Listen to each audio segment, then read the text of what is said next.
A very warm welcome to the latest edition of Subsbench, where we'll be bringing you the best of Bristol sports, particularly Bristol City and Bristol Rovers on the show today. We've got two former players as guests, and as ever, Richard Latham is joining me on the line from his home in Portishead. Welcome, Richard, and we're going to be talking to two of our favourite footballers on the show today. We've got Steve Phillips, who of course served both Bristol City and Bristol Rovers with distinction, and we've got Andy Llewellyn, who I know you particularly enjoyed watching right throughout his City career. You were there right at the start, I think, weren't you? Yeah, I knew Andy as a boy, really, and he was a boy when he started playing for Bristol City, only at the age of 16, one of the youngest ever to make a first team debut for City. So yeah, looking forward to hearing from him. So something for both sides of the city, because Steve Phillips will be talking particularly about his Bristol Rovers career, actually. But first, before we get to that, the news finally that League 1 and 2 is over. So Bristol Rovers know their season is gone, and of course next week Bristol City get back in action again. So what are your thoughts about that? Well, first, that it took an extraordinarily long time to come to what I thought was the obvious conclusion from the start, that the Championship and the Premiership would continue and League 1 and League 2 wouldn't. And I think you remember when we first talked about that about 6 weeks ago, that seemed to be the obvious thing to happen, and goodness knows why it's taken this long. It never made any sense to me for League 1 and League 2 teams to play matches behind closed doors. That's one thing.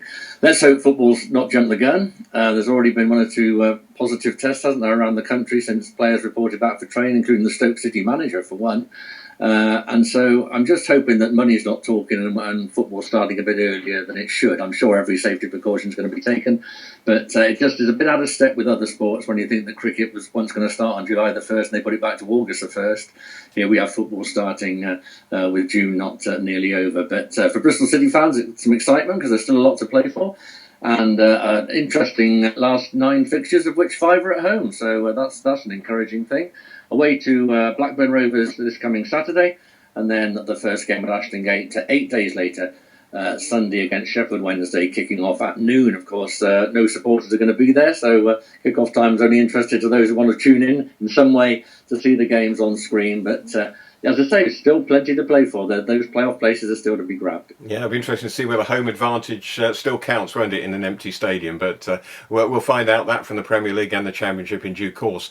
OK, let's talk then to Steve Phillips. And we've both watched him playing for both clubs. He was a good stalwart for Bristol City, wasn't he, in their teams under Danny Wilson, and then fell out of favour a little bit. And then, of course, he moved across to Bristol Rovers. And when we spoke to him for the first time, and I think it was 2015 this interview comes from, we asked him to talk particularly about his Bristol Rovers connections. And, of course, when he arrived there, they had a very, very successful first season, 2006, 2007, getting promotion through the playoffs.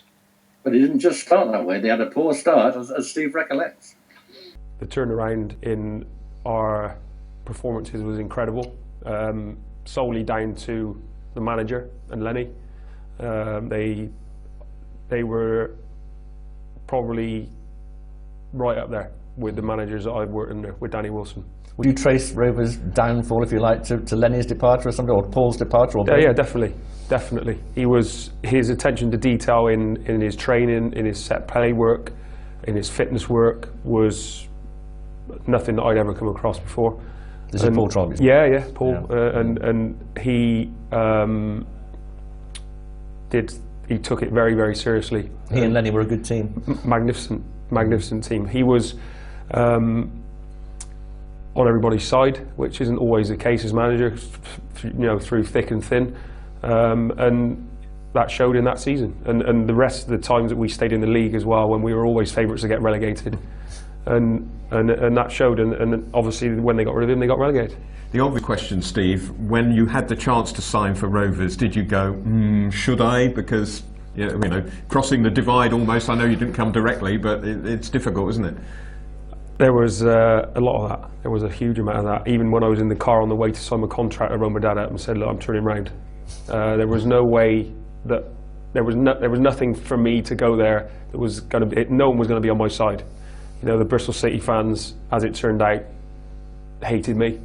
Breeze blocks through my car window, death threats, all of that. I knew all that was going to come. That was after 10 years playing for them? That was 10 years playing for them, but that's football. I knew I was going to have to take some stick, and people that know me and have known me throughout my career know that nothing fazed me. If I played bad, I made sure I played well the next game.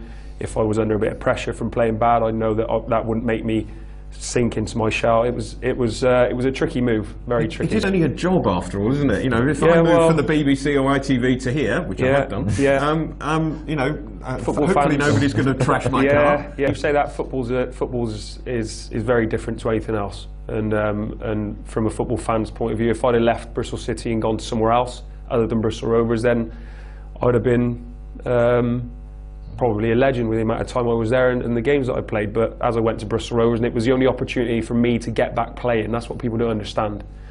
I'd been a long time in the reserves. I was being substituted from the reserves. Hence my relationship with Gary Johnson wasn't very good. So it was the only opportunity that I could get. They paid money for me to get out and get some games. And Bristol Rovers fans were waiting for me to make a mistake because of where I've come from. Luckily, you know, my mental strength is one of my strongest parts, and I managed to get Player of the Year that year. Been a promotion winner, as we said, with the Rovers, Steve. What do you remember about that team and the players in it? Well, we didn't have a very good team to start with, and it was the same players that were stalling a little bit at the start of the season that actually got us into the league above. I remember the spine of our team was sensational come the end. We had Steve Elliott, centre half, Stuart Campbell, captain of midfield, who was absolutely sensational during that season. And we had Ricky Lambert and Richard Walker up front. We had a bit of pace down the right with Lewis. Sammy Igo, bit of experience. Ricky Lambert obviously made an impact. Could you have foreseen that he'd go on to be an England player? I thought he was a very good footballer. He had the hardest shot I've ever come across in my whole career, and he knew where the net was. There's no question. You see some of his goals in our last quarter of the season. One at Swindon, he volleyed it in from about 35 yards straight in the top corner. You know, he had a tremendous ability to score some really good goals. And you went up through the playoffs, of course, which they say is the best way to do it because you get a playoff final. Memories of that day? Yeah. The playoff final is the best way to get promoted. There's no question about that. All I remember is the amount of Bristol Rovers fans and the noise they made. Having gone 1-0 down so early on as well, and having lost obviously with Bristol City, things crossed my mind about, is it going to happen again? But luckily for us, we dug our heels in and got back in the game, and Richard Walker scored 2 fantastic goals. And then at the end, with Sammy Igo running the whole length of the pitch, it was a bit surreal. But all I remember is the noise. The noise that the fans made was incredible. Let's talk about what is the bulk of your career, really. 10 fantastic years at Ashton Gate. Obviously coming from a local club as well, Porton Rovers, wasn't it? You signed from. Yeah. We're talking a minute about some of the players you played with, but played you were a substitute, weren't you, when City got to Wembley and played Stoke City, and then played at the Millennium Stadium when they beat Carlisle. What a fantastic occasion that was. Yeah, any final at Wembley or the Millennium, when obviously the new Wembley was being built, was incredible. And luckily for me, having got there with both the Bristol clubs at some stage in my career, that they always take 45,000 people. So the memories of the finals I've played in, the Johnson's Paint has been, or it was, what now is the Johnson's Paint, has been called so many names, hasn't it, over the past few years, but it's been very kind to me. 4 times I've got into the final of that competition. And 2-0 win over Carlisle at the Millennium Stadium. Fairly late goals, was it? Lee Peacock and Liam Rossini. Liam Rossini, yeah. I can remember it like it was yesterday. I can remember the noise, like I said, about the playoff final with Bristol Rovers. The noise and the energy that the crowd created on each occasion really is something that will always be with me. And I know you rated Danny Wilson very highly as a manager. Oh, absolutely. He was fantastic. Frank Barlow deserves huge credit in success. Some people say we weren't that successful. We didn't get promoted. Got to a playoff final, of course. We got to a playoff final and lost. And for me, sacking Danny Wilson was a year too early. I think if he would have been given another year, I think we would have been promoted. Hindsight is a wonderful thing, and that might not have happened. But if you ask any player that played under Danny Wilson, they will have the utmost respect for the man. And Frank Barlow as well. He was a very, very good manager, very good man manager, which if you ask any player, that the man management side of the game is huge. Fantastic City career, wasn't it? I loved every minute of it until obviously Gary Johnson took over and it took a bit of a nosedive. And You lost your place to Mr. Basso. yeah, I didn't mind losing my place. It was, people make out that I was disappointed about. Well, of course I was disappointed, but it was the way I was treated was more, after being there for so long, the way that he treated me and others. Not just, but you know, I got to worry about myself. It was in my opinion, the wrong thing to do. And if he had treated me better and said, "Look, Steve, you're not for me, on your way," and I would have shook his hand and I would have found another club. But he didn't do that, and that's why the animosity came, and I struggled for a bit. We were talking about beforehand, your greatest save. I think I had a feeling what you're going to say, but tell us what your greatest save was. Firstly, Lewis was brilliant the time I was there. The character in the dressing room, funny, and a superb player. My best save is got to be the Everton penalty save, double save. It was a League Cup tie. It was a League Cup tie, third round. The disappointing thing was we lost on penalties. I managed to save the first one in the shootout as well, and I'm thinking it's my night. And then Danny Coles and Leroy Leeton missed one each on the bounce and we lost. But it was a great occasion. It was a full house on TV against a good Premiership side, and I don't think there's one that's better than that, to be fair. Steve Phillips there, talking about life at both Bristol City and Bristol Rovers. Brave man, wasn't he, to switch sides, but he was grown to be loved by both sets of supporters, although maybe now not so much, just because time sort of makes people wonder, oh, he was a City player or he was a Rovers player. I think maybe it's the opposite. I think people from City are more forgiving now than they were at the time. That's probably what it is. Time is a great healer, as they say. And Steve spent 10 years, remember, with City. Had a testimonial video put together and DVD, which I've got behind me up on my wall here, and play from time to time. We put together a DVD for him.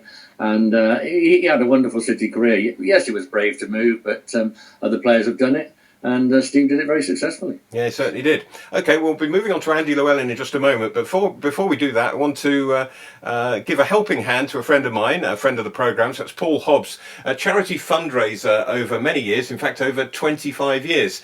Now, it's all been pretty unfortunate for Paul because last year there was due to be a great big celebratory occasion at Ashton Gate to celebrate 25 years of Paul's fundraising. He's raised over £750,000 in that time for charities. A lot of those events that he put on involving the Bristol sporting personalities, so the likes of Chris Sanager and Steve Lansdowne and Jeff Dunford from Rovers, lots of players. Scott Murray got involved as well. And then unfortunately that event had to be cancelled because Paul had to have heart surgery.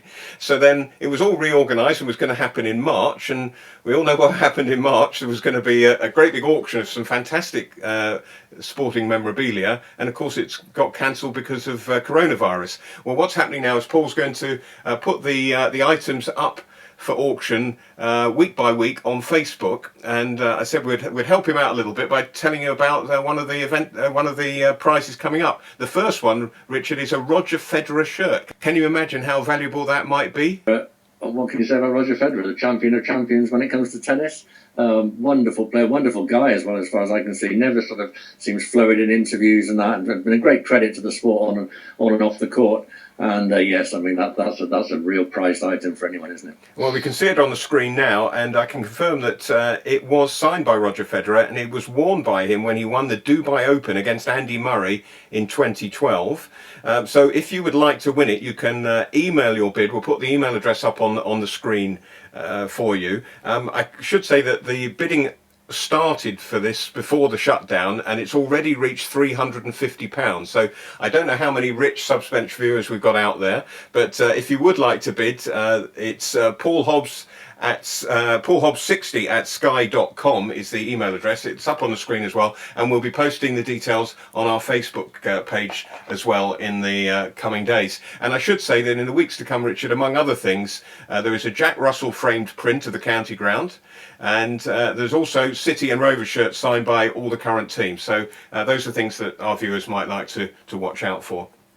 So anyway, let's move on now to our second interview of the programme, and it's with Andy Llewellyn. And he really did have a remarkable career with Bristol City, didn't he? Because as you said at the start of the show, he really was but a kid when he first got his chance, wasn't he? On the Friday, Terry Cooper said to me, just come up for the trip tomorrow, because in them days we travelled on the same day. Also, we had no money after the Ashton Gate 8 went. So we went to Rochdale, and then he told me in the hotel before the game, making your debut today. And obviously, obviously didn't have much time to worry about them. But we went out, I think it was about 1,300 there, and we lost the game 1-0, and obviously we sunk to a all-time low then.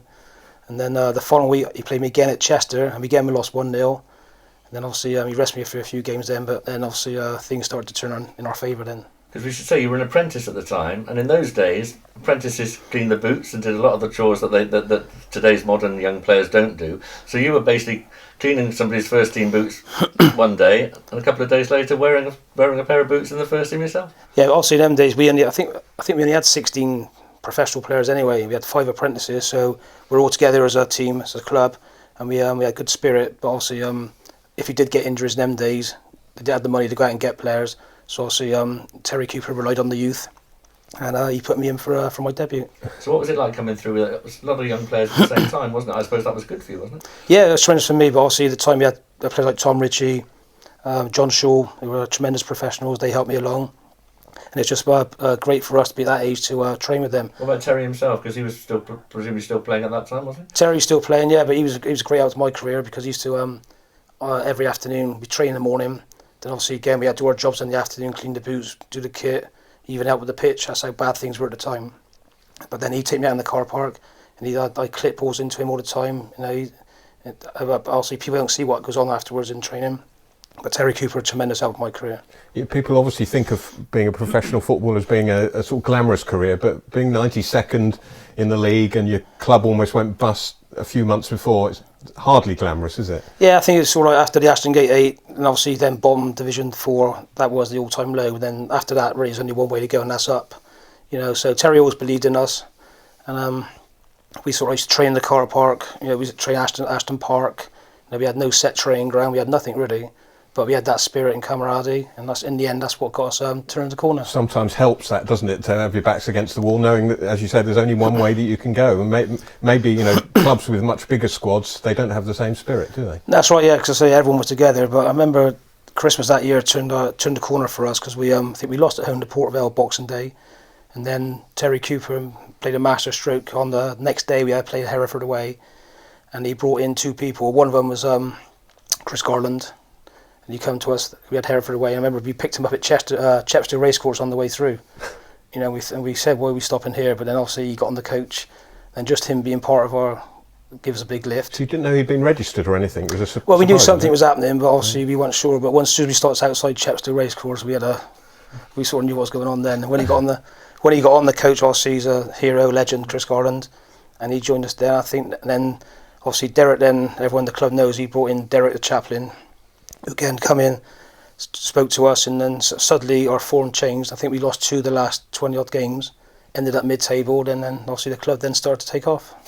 It was fascinating times, and the club was very closely knit because of how poor the club was and how few players were involved and all that. It was good times for me covering the club at the time. I want to talk to you about, as we said, 2 happy days and the FA Cup shocks you were involved in, Andy, but can't let it go by without talking Freight Rover Trophy just a moment, because of the disappointment of missing the first one and staying on the bench when City won, and then presumably the elation of being picked the following year and actually playing at Wembley yourself. Yeah, well, Freight Rover for me was highs and the lows of football, because obviously the first year just to get there was tremendous, to be all the boys, but then I was sub, and then Terry took away all the emotion of the day, and we were 3-0 up obviously with 3-4 minutes to go. I was begging him to put me on, but he was so wrapped up what's going on, he forgot. Then the referee blew his whistle, so I was distraught for a couple of minutes. At what point did you know before the game that you weren't playing? Well, it's funny, because leading up to the game, there's a few injury scares with David Harrell. I was subbing the semi-final, but come on when it was 0-0, and we beat Hereford then 3-0. So I was relying on someone else to get their fitness test, but he passed his fitness test, because I can't see anyone failing the fitness test to play at Wembley, to be honest with you. By kicking him in training. Rob Newman, who played in your right back position in the first final, presumably would have been switched to midfield if David Harrell had been out. Yeah, he would have gone to midfield, and then obviously I'd have gone right back. But I think we found out in later years, Mark Gavin was happy to have Rob Newman at right back that day, because he still remembers that game. Rob still keeps him into the stand then. Yeah, but the following year, and let's talk about the happy days. I mean, it wasn't a happy occasion because you lost the penalties, but leading up to it, I remember, everyone was so pleased for you because of the disappointment of before, and at least you can say you played in a Wembley final. But Terry did say to me the year before, you're young enough, you will get another chance. But at the time, sort of really take it in, because obviously not many players play at Wembley at all in their career. So for us to go back twice in 2 seasons was tremendous. Then obviously I played the second game, we drew 0-0, it went to penalties, and we've gone through and then it's gone sudden death. I think it was me, Moisey, left. We both looked at each other. But in the end, it was 1-1 actually when Glyn Riley scored for City, because he scored in successive finals, so it's 1-1. Oh, was it? Yeah. But then, anyway, as you say, the penalty shootout. And then it was going to sudden death. I think it was me, Moisey, and the goalkeeper left. And Moisey said, I think you're next. I said, no, I think you're next. Of course, he went out and missed a penalty. So it's your fault. Do you wish you'd taken it now? Obviously at the time, it was such a nice day that day. It was a later final as well, I think it's end of May. It was so hot on the pitch, everyone had cramp, but again, just a tremendous experience being there. Absolutely. So let's move on to the FA Cup, and 2 games you were involved in, and let's start with Chelsea. Big cup tie at Ashton Gate, and a memorable victory for City, which people still talk about today. What are your memories of beating Chelsea 3-1? My memories are obviously because Chelsea were my team as a schoolboy. So obviously I used to watch Chelsea quite a bit, Peter Hosgood, all the players like that. Then to draw Chelsea, because again, all of the FA Cup draws we used to have teams who were not the sort of most glamorous teams. So get the Chelsea at home at Ashton Gate, which for me was a great experience. But obviously to beat them 3-1 as well was the icing on the cake. So who were some of the names in the Chelsea team? Who was playing for them? I think it was David Speedy, Graham Roberts, Wilson up front. Yeah. So they had a good team, but obviously they come down to our place. Typical FA Cup day. It was raining, the pitch was wet, and then we got into them. But again, at the time then we had good wingers, good players, and I think we beat them 3-1, and we deserved it as well. It was a big season anyway for the team, and you were doing very, very well in the league. Bob Taylor was scoring goals for fun, but it was his strike partner Robbie Turner who had the day of days against Chelsea. Yeah, I saw Robbie a couple of weeks ago down in Torquay when West Ham went down and met Robbie, and he still talks about it now. Robbie, that's his claim to fame. So 2 goals. 2 goals, yeah. So the other game I'll talk to you about is Leicester City away, also another FA Cup day, and it was a day when a lot of games were off because it was the freeze was on, wasn't it? The big freeze, and there was a freezing pitch at Filbert Street, wasn't there? But one player in particular dazzled. Yeah, that game in the morning we weren't sure the game was on or off. We was in the hotel overnight, and Jackie Jackanoski was my roommate as well. So obviously he just joined us, and great to be with. And then we when the game was on, we sort of switched on, and we sort of won. I think we won the game again 3-1 as well. 2. I'm not sure 2-1 or 3-1. Yeah. But then obviously it was on Match of the Day that evening, and John Watson, remember him saying, Jackanoski, who is this guy? He's from a different planet. And that's exactly how Jackie played. He was like, for us to be in the same team as player like Jackanoski, he's probably one of the most skillful players I've played with at Ashton Gate. I was going to say, because it was on Match of the Day, that really gave him the mystique, Jackie Jackanoski, didn't it? Because he came to national attention. He played in Scotland, hadn't he, for Celtic before that? Yeah, we got him from Celtic. Jimmy Lumsden knew him from the Celtic days. So obviously when he came to us, everyone didn't know what to expect from him. But he came down, and he was a character. And sometimes you think, he's at the game doing nothing, and suddenly something changes. He scores a goal, does something very good, and we win the game. So it was. What was he like in training? Did he do special things in training? He'd done loads of things in training. People say to me, cause I used to do his running for him, but and they say to me, he's so lazy in front of you. I said, yeah, but I can't do the things with ball he can do. And some of the things he used to do was tremendous, and also give the crowd a buzz as well. So, but Jackie that day, obviously, that's what. For us, we knew what he could do anyway, but he hadn't been to the club very long, and he came along that day, done so many good things on that pitch, and again, his career took off again from there. Andy Llewellyn there, a player who made the absolute most of his ability and was a real popular guy with the City fans, remains so today. A real tough tackling fullback. I just remember one game at West Ham when he did a tackle on a guy called Stuart Slater, who later actually played for, I think, Western-super-Mare, if I remember right, and joined. And Andy was involved with the club at the time, so they met up again later.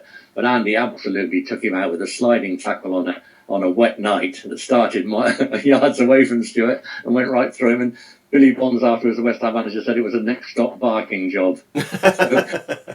You thought if Andy hadn't stopped, he would have finished up at the next tube station, I think, or whatever. It was that sort of tackle. But Andy could tackle, that's for sure. But he was a good player too, and of course in the side that played against Liverpool famously, and a real stalwart Bristol City player. Yeah, and a good cricketer as well, but that's altogether another story. So that's just about it from this week. But already, Richard, I've decided on one of the features for next week's programme. I'm sure you'll be interested. I've been looking back through our archive and going right back to the early days of the TV programme. Do you remember we had Steve White and Mike Rafter in the studio at the same time? And it was, I genuinely think, one of the most interesting interviews we've ever done with the two of them, because they both contributed and they both swapped stories. So that's coming up on the show next week. Mike Rafter, former Bristol rugby captain, of course, and Steve Chalky White, famously for 2 spells at Bristol Rovers, later went on to Swindon Town. Both been guests on the programme a couple of times, and it's an interview not to be missed. So I'm looking forward to that, and we'll decide who we're going to get from the City side in the next few days. So that's just about it. Have a good week. Very look forward to it. See you then.